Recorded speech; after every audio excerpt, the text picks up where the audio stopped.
part 3 of this week's reading of the Messianic Jewish Family Bible, Tree of Life version, TLV, and we're going to begin on chapter 13, Territories Yet Unconquered. Now Joshua was old and advanced in years when Adonai said to him, "You are old and getting on in years, yet very much of the land is still left to possess. This is the land still left, all the regions of the Philistines, and all the Jezreelites from the Shihor, which is near Egypt, to the territory of Ekron, northward, counted as Canaanite. The 5 Philistine lords of Gaza, Ashdod, Ashkelon, Gath, and Ekron, also the Avim, Avvim, in the south, all the land of the Canaanites, from Mearah of the Sidonians to Aphek, as far as the border of the Amorites, the land of the Gebalites, and all Lebanon, toward the sunrise, from Baal Gad at the foot of Mount Hermon to the entrance of Hamath, all the inhabitants of the hill country from Lebanon to Mishrephoth Maim, and all Sidonians. I myself will drive them out from before Bani Israel, only allot it to Israel for an inheritance, as I have commanded you. So now divide this land as an inheritance for the 9 tribes and the half-tribe of Manasseh." Now I just want to mention here these lands of the Philistines.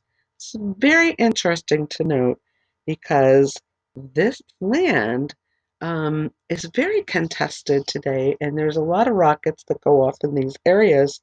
When we're talking about Ashkelon and the Gaza area, this was Philistine area. There was nothing called Palestine. That was a name that was given that should not have been given because it didn't exist. Philistines did, though, and they were an enemy to Bani Israel, and they were conquered by Israel, and they no longer existed there. So for that name, Palestine, to suddenly appear, it's not even, it's a mythical name, actually, because there was no such people as Palestinian. Actually, it was given um, to them, but they were not an ancient people. They were actually Arabs from other countries that came. But as you can see, these cities were given as an inheritance to Israel. They belonged to Israel.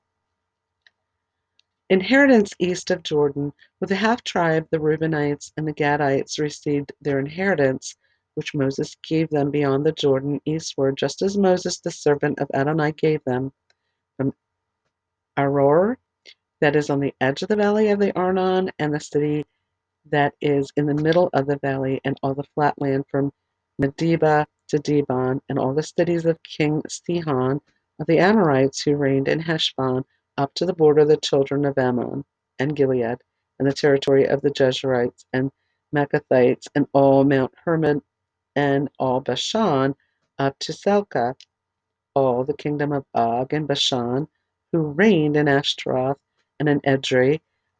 He was left of the remnant of the Rephaim. Again, the Canaanite giants. There's a reason why God wanted no inhabitants left in the land, because they were again polluted by giants. This is not something that he wanted. And this was actually a plan of Satan. For Moses defeated them and drove them out. Nevertheless, Bani Israel did not drive out the Jezreelites or the Maccathites, but Jeshur and Maccath lived among Israel to this day. Only to the tribe of Levi he gave no inheritance. The fire offerings of Adonai, God of Israel, are his inheritance, as he spoke to him. To the tribe of the children of Reuben, according to their clans, Moses gave them their territory from Aroer on the edge of the Arnon Valley, along with a city in the middle of the valley, and all the tableland up to Medeba, Heshbon, and all its towns on the tableland, Dibon, Bamoth Baal, Beth Baal Meon, Jahaz, Kedemoth, Mephath, Kiriathaim, Sibmah, and Zerath Shahar on the hill of the valley, Beth Peor, the slopes of Pisgah, and Beth Jeshemoth. All of the towns of the tableland and the entire kingdom of King Sihon of the Amorites, who reigned in Heshbon. Moses defeated him with the chiefs of Midian, Avi, Rechem, Zur, Hur, and Reba, the princes of Sihon who were living in the land, and Balaam son of Beor, the diviner, whom Bani Israel killed with a sword among the rest of their slain. As for the border of the children of Reuben, the Jordan was their border rather. This was the inheritance of the children of Reuben, according to their clans, the towns, and their villages. To the tribe of Gad, Moses gave the children of Gad according to their clans as their territory: Jazer, all the towns of Gilead, half the land of the children of Ammon up to the Eror, which is near Rabbah, from Heshbon to Ramoth Mizpeh and Betanim, and from Mahanaim, I said that backwards there, to the border of Lidber. We have a Manaheim, that's why I just said that. In the valley, Beth Haram, Beth Nimrah, Sukkoth, and Zaphon, that is, the rest of the kingdom of King Sihon of Heshbon, with the Jordan as its border, to the lowest part of the sea of Chinneroth, beyond the Jordan eastward. This is the inheritance of the children of Gad, according to their clans, the towns and their villages. To the half-tribe of Manasseh, Moses also gave inheritance for the half-tribe of the children of Manasseh, according to their clans. Their territory was from Mahanaim, and I'm going to spell that for you, Mahanaim, all of Bashan, the entire kingdom of King Og of Bashan, and all of the tent villages of Jair, Jair, which are in Bashan, 60 towns, also half of Gilead with Ashtaroth and Edrei. The cities of the kingdom of Og and Bashan were for the children of Machir, son of Manasseh, for half of the children of Machir, according to their clans. These are the inheritances that Moses apportioned in the plains of Moab, across the Jordan to the east of Jericho. But to the tribe of Levi Moses gave no inheritance. Adonai, God of Israel, is their inheritance, as he had spoken to them. And in chapter 14, now these are the portions that Bani Israel possessed in the land of Canaan, which Eleazar the Kohen and Joshua son of Nun, and the heads of the ancestral houses of the tribes of Bani Israel apportioned to them. Their inheritance was by the lot, as Adonai had commanded by Moses' hand, for the 9 tribes and half-tribe. For Moses had given the inheritance of the 2 tribes and the half-tribe across the Jordan. But he gave no inheritance to the Levites among them, for the children of Joseph became 2 tribes, Manasseh and Ephraim. They gave no portion to the Levites in the land except towns to live in, where their pasture lands around them for the livestock and for their cattle. As Adonai had commanded Moses, so Bani Israel did and apportioned the land. Now we're going to talk about Caleb, who was the other person that had been with Joshua when the 12 tribes went in for Moses to spy out the land. And Caleb was a good guy. He actually believed in God, and he brought back a good report with Joshua. So we're back to talking about Caleb. They're pretty old at this time. Then the children of Judah approached Joshua in Gilgal, and Caleb, son of Jephunneh, the Kenizzite, said to him, "You know the word that Adonai had spoken to Moses, the man of God, at Kadesh Barnea, concerning me and you. I was 40 years old when Moses, the servant of Adonai, sent me from Kadesh Barnea to spy out the land, and I brought him back word as it was in my heart.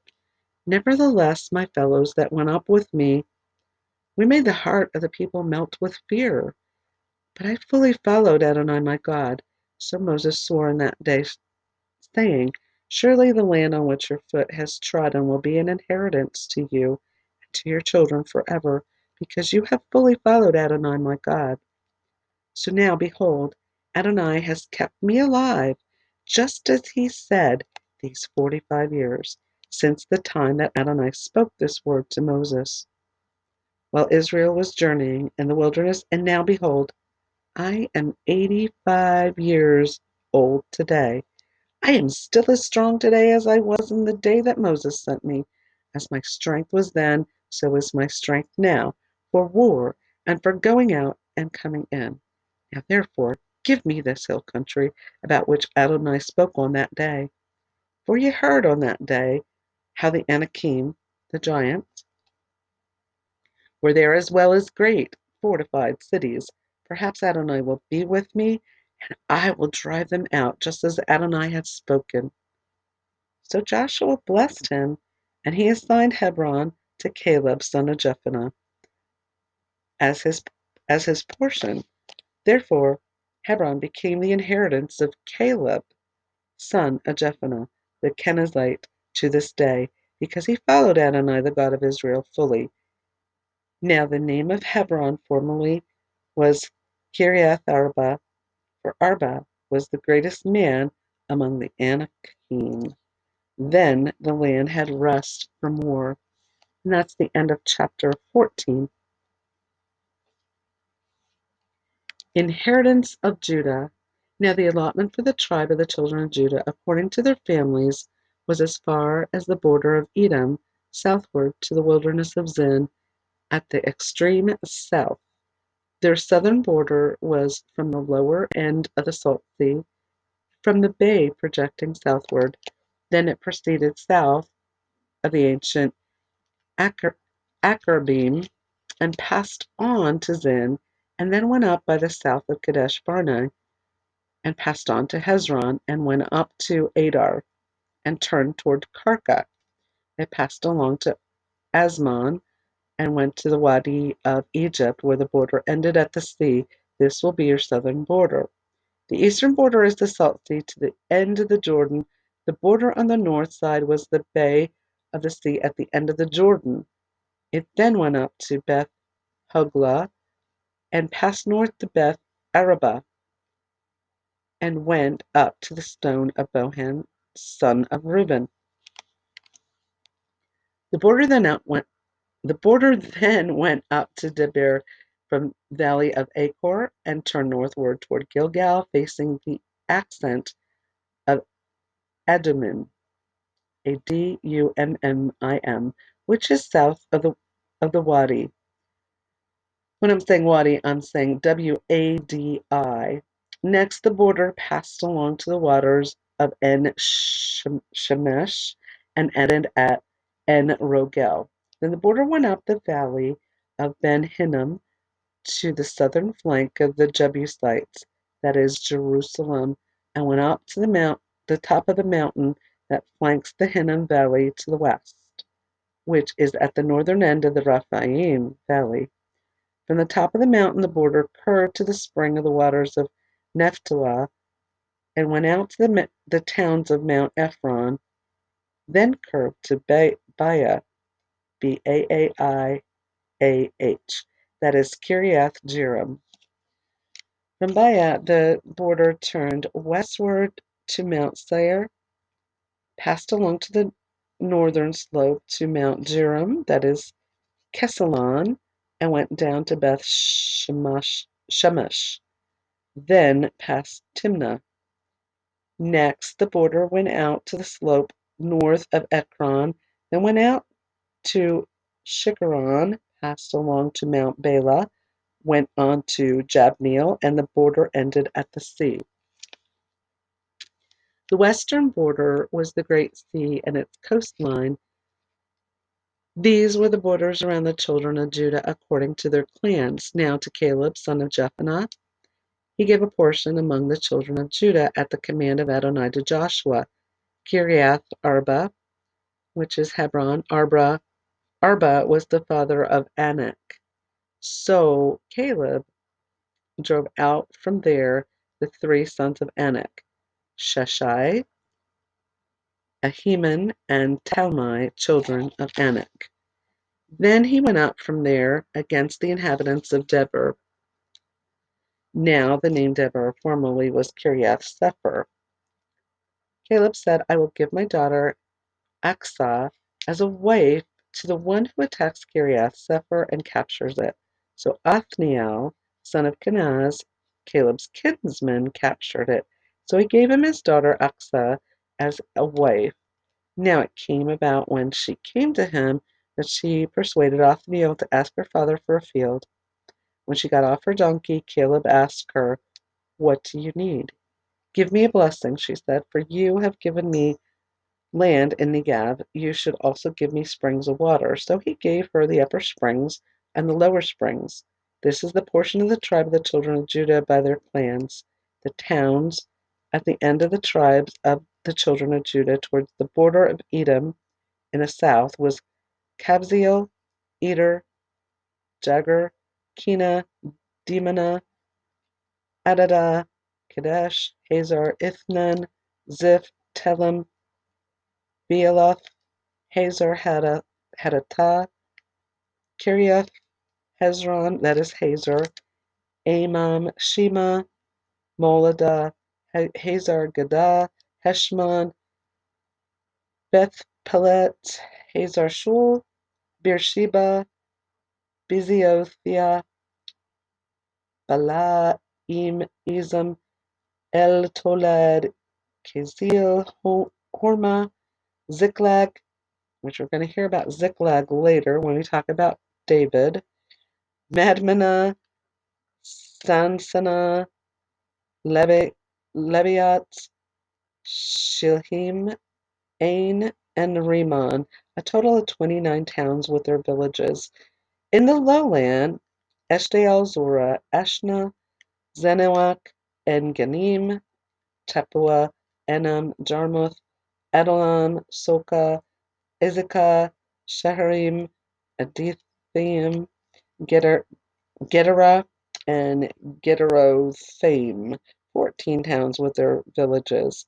Zaanan, Hadashah, Migdal-Gad, Dillon, Mizpah, Joktheel, Lachish, Bazkath, Eglon, Kaban, Lamas, Kitlish, Gederoth, Begdagon, Naamah, and Makkedah, 16 towns with their villages.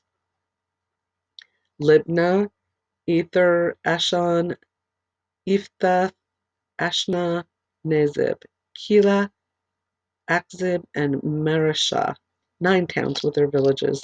Ekron with its towns and villages, from Ekron to the sea, all that were under Ashdod's hand with their villages. Ashdod, its dependencies and its villages. Gaza, its dependency and its villages, all the way to the Wadi of Egypt and the coastline of the Great Sea. In the hill country, Shamir, Jatir, Soka, Dana, Kiryas Sana, that is Deber, Anab, Eshtemo, Anim, Goshen, Holon, and Gilo, 11 towns with their villages, Arab, Ruma, Eshan, Janob, Beth Tapua, Ephekah, Humta, Kiryat Arba, that is Hebron, and Zior, 9 towns with their villages, Maon, Carmel, Ziph, Juttah, Jezreel, Joktheam, Zanoah, Cain, Gibeah, and Timnah, 10 towns with their villages, Halhul, Bezor, Gedor, Marath, Beth Anath, and Eltekon, 6 towns with their villages, Kiriath Baal, that is Kiriath Jearim, and Rabbah, 2 towns with their villages. In the wilderness, Beth Arabah, Midian, Middin, not Midian, Middin, Middin, Sikaka, Nibshan, the city of Salt, and En-Gedi, 6 towns with their villages. As for the Jebusites, the inhabitants of Jerusalem, the children of Judah could not drive them out, so the Jebusites continue to live among the children of Judah in Jerusalem to this day. And I'm going to pause this here and come back with chapter 16 and a recap of everything.